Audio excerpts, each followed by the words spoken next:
Today we're here with Dan Stanton to create a Stanton hardtail buyer's guide.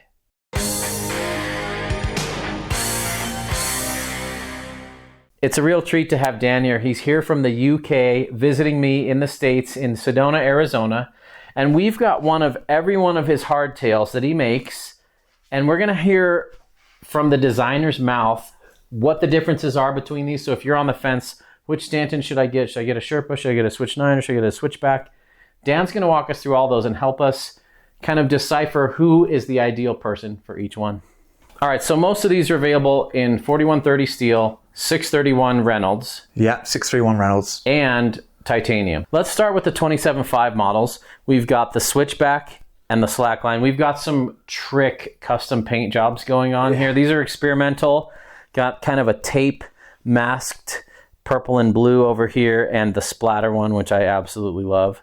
So these have fairly similar geometry. They're both 27.5 steel frames. Yeah. Why would one pick one over the other? What's the differences between them? Okay, so the Slackline's got longer stays, slightly steeper seat tube angle, and a slightly steeper head tube angle. Okay. So this is better for general all-round use. Also, the diameter of the down tube is smaller on this frame than on the Switchback, and it only has a one-sided yoke.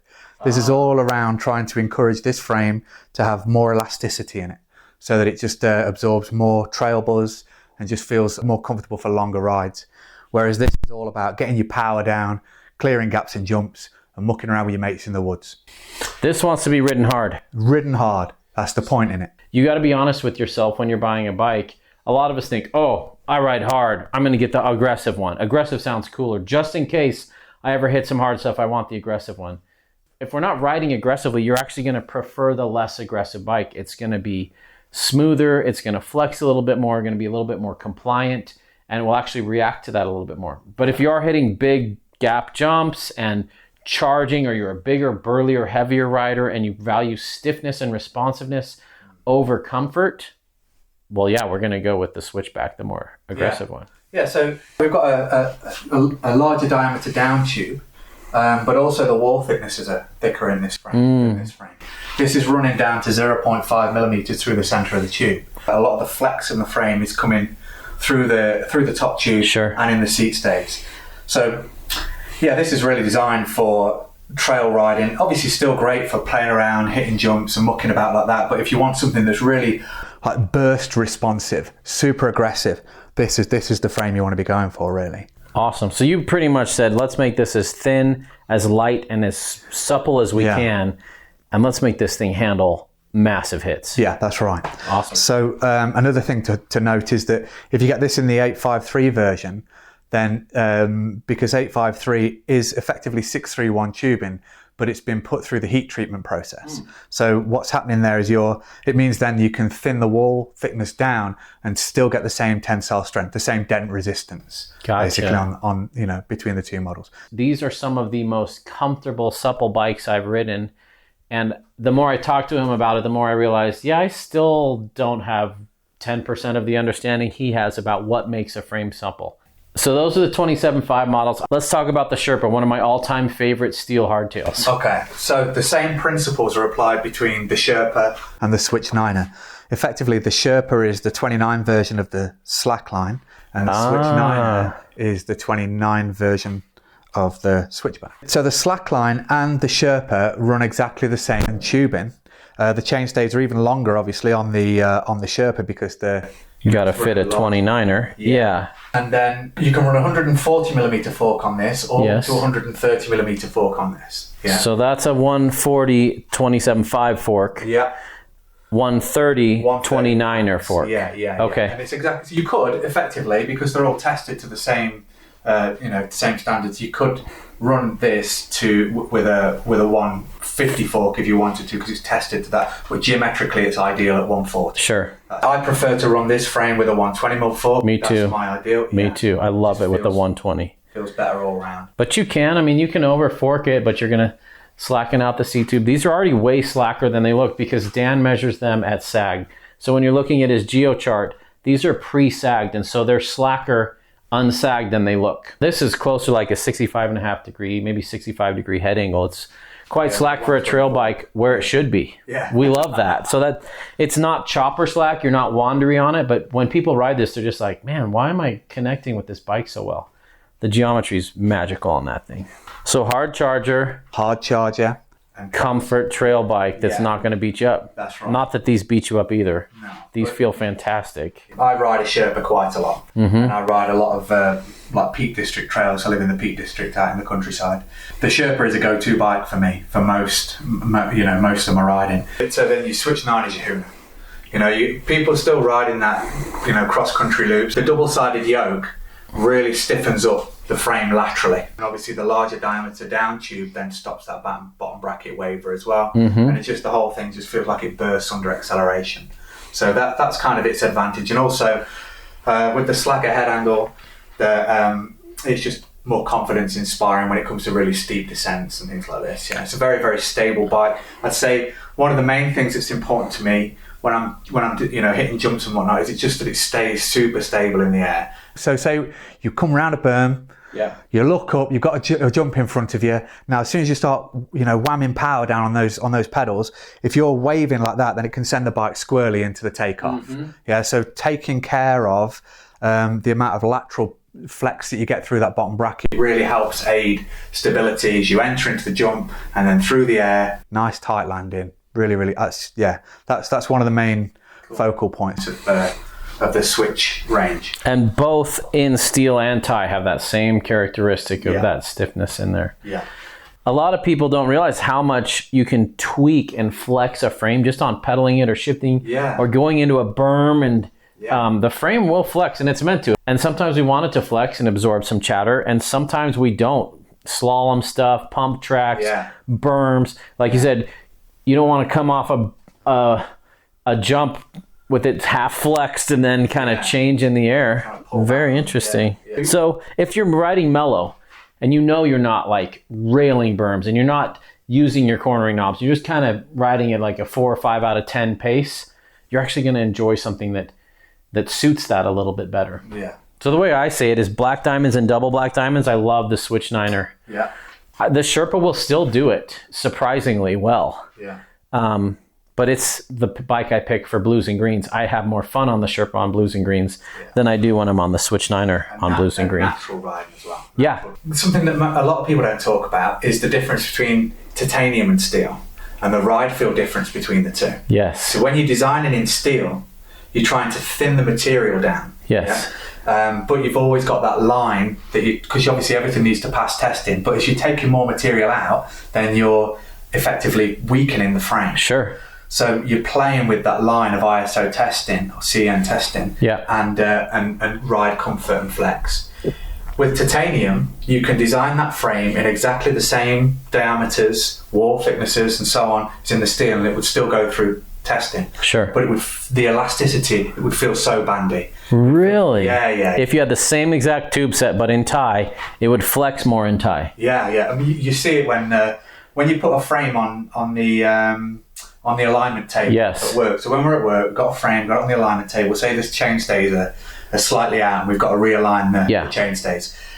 You're literally holding onto the chainstay like this, and you've angled it off the table, you've got all the stays, and you're pushing it down. The amount of movement that you get into like this, and you're only getting the return rate is so good that you're only getting a millimetre. Interesting. Of gain. movement. Yeah. So, but with steel, you push down, you're pushing on it, you're waiting on it, and all of a sudden it can just go whoop. Like a paper clip, it just stops springing back. That's right.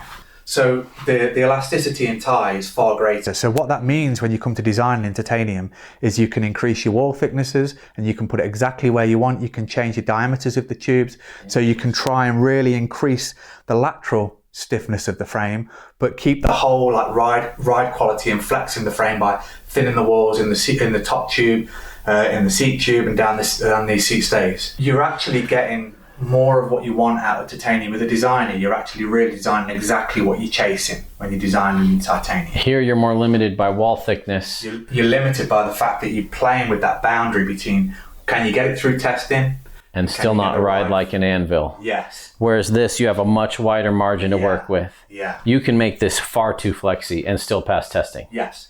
Interesting. Yeah. That explains why some hardtails I've ridden in Thai feel a lot better than the steel ones, and some don't.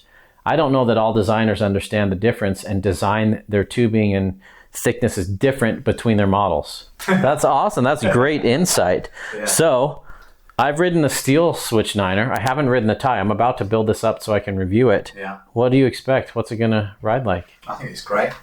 Well, yeah, that's your main bike. I mean, is it going to be stiffer? Stiffer laterally. Okay. But the wall thickness in the top tube is the same as the Sherpa. So actually the ride quality, the ride feel of the two is very similar, but that has more lateral stiffness in it than the Sherpa because of the double-sided yoke, the shorter chainstays, and the wall thickness at the base of the down tube near the bottom bracket is thicker on the Switch9er than it is on the Sherpa, and that's all literally, like I say, controlling that lateral stiff. The elasticity in the material offers more flex, so you have a better ride quality on that product than you do on the steel version. Interesting. And also because this has a bioaxial ovalized down tube. You made that word up. I might have. It means that it's wider that way, yes, the bottom bracket, and wider that way at the head tube. So its ovalization rotates. Yep, you can see that. Yeah. And then that helps with it being wider and thicker at the base near the bottom bracket. That then helps again the lateral flex, stiffen up that lateral movement through the bottom bracket. That's fascinating. You should really enjoy that. I can't wait. Yeah, man. I did a video where I compared the Sherpa to a Sherpa Thai, and I could instantly feel that lateral stiffness. Yeah. When you put power down, it just goes. Yeah. And it's got more of a racy feel to it. It does. Like if I were racing it, no doubt I would pick that because it's like you reach for a harder gear and pedal, and it's not harder, it's just faster because you're not losing it to flex. Where on this bike I felt was slightly more comfortable. It absorbed, and maybe it wasn't that. Maybe I was just like the noodly feel. We've also got this unique bike that's only available in Thai, the Sherpa Thai Plus. Yeah. Who's that for? It's a bikepacking bike. Okay, tell me more. It's quite specific, really. Fine with up to 120mm fork. Really ideal with a nice rigid fork. Geometry is a bit more sit up and beg.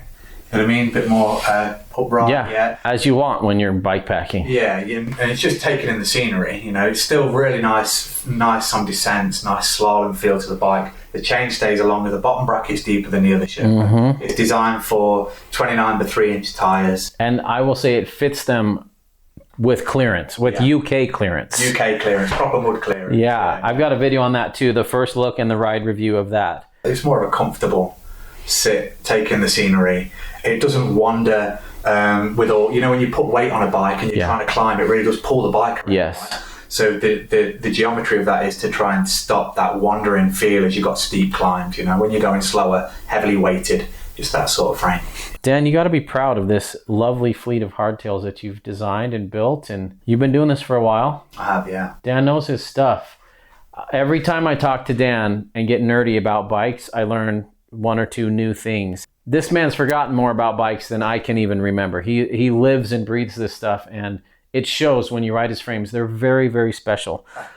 A lot of times when I review a bike on here, it's a good bike, like a $2,000 aluminum hardtail from a big company that you'd get online. There's a couple of those, and people get so mad when I review those and say, they're good, but they're missing some of that special sauce that just makes it special. These Stantons are full of special sauce, and they just ride so different than a good bike. There's lots of good hardtails out there with good geo and good parts for the price that are a fine riding experience. But once you've ridden something like this, it ruins you. and the difference, and I'm not just trying to make Dan feel right. Dan knows this too because he's ridden these for decades as well. That's right. But a truly well-designed, especially metal, steel, or titanium hardtail, it has a soul. And when you ride it, it has something extra that those other bikes, which are fine values, they just don't have and they can't match. And so when I review those, I have to be clear and say, look, these are good bikes, but they're not like the cream of the crop like those Stantons. And a lot of my bike consultation patrons can attest to this. The ones that have bought Stantons and other nice high-end frames, they just say, I had no idea a hardtail could ride like this. I thought it just always rattled your fillings out. And what a joy it is to ride. This is so fun. And I feel that way about these Stantons. So hopefully that overview helps you know and decide between some of these. Yes, the geo charts are important, but it's really interesting hearing about thickness, yoke design, tubing size, and all the thought that you put in between these to change how it rides and who it's for. Dan, thanks for making rad bikes. Thanks for coming to the States. Thank you, bro. There's a party in the mountains. And I've been invited this time.